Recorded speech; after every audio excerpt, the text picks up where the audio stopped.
Pernahkah kamu bertanya, kenapa permainan ini disebut monopoli? Apakah ini cuma sekedar game buat bersenang-senang? Atau sebenarnya ada pesan tersembunyi tentang sistem ekonomi pada dunia nyata? Dan benarkah permainan monopoli merupakan bentuk protes terhadap ketidakadilan ekonomi dunia? Yuk kita simak penjelasannya.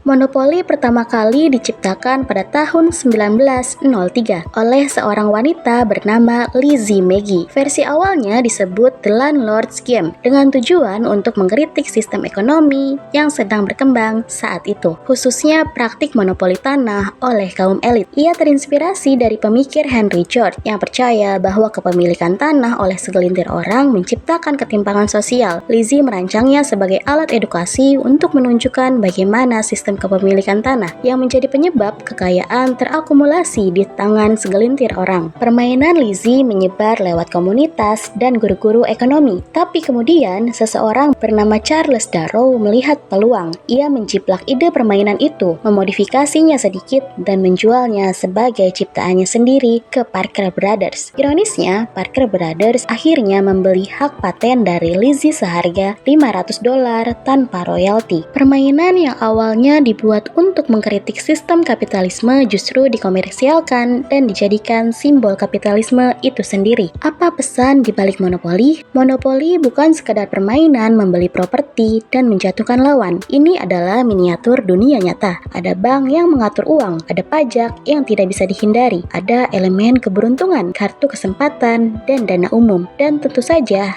ada penjara. Semua ini adalah simbol dari bagaimana dunia ekonomi bekerja. Monopoli memperlihatkan bagaimana sistem dirancang bukan untuk semua orang menang, tapi untuk satu orang menang dan sisanya kalah. Permainan ini juga secara tidak langsung menunjukkan cara kerja sistem ekonomi modern. Si kaya makin kaya, si miskin harus bayar sewa. Jadi kesimpulan sederhananya, selain sebagai permainan, monopoli juga sebagai cermin. Game ini menggambarkan sistem yang kita lihat di kehidupan sehari-hari tanpa kita sadari. Ia menunjukkan bahwa dalam sistem yang tidak dikendalikan, kekuasaan atau kekayaan akan menumpuk pada segelintir orang. Dan ketika satu orang menang dalam monopoli, artinya semua yang lain harus kalah. Jadi pertanyaannya, apakah kita hidup dalam sistem yang sama? Sistem yang sudah disimulasi lewat permainan papan ini selama puluhan tahun, dan siapa sebenarnya yang sedang menang? Monopoli bisa jadi alat refleksi. Ia mengajarkan bahwa sistem ekonomi bisa sangat tidak adil kalau tidak dikendalikan. Ia menunjukkan bahayanya kekuasaan yang terpusat di tangan segelintir orang atau korporasi. Dan itu bukan cuma teori, itu kenyataan yang bisa kita lihat di sekitar kita hari ini. Monopoli memang menyenangkan,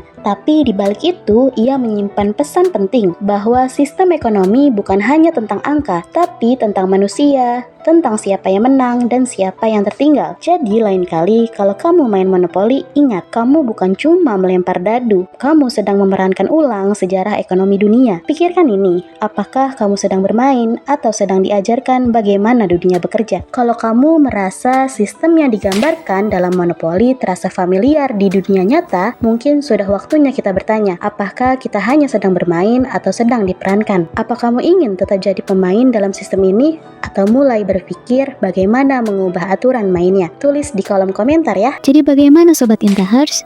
Yuk belajar terus dengan rasa ingin tahu. Terima kasih sudah menyaksikan video ini. Dukung terus channel Ingin Tahu dengan like, share, dan subscribe. See you on the next video.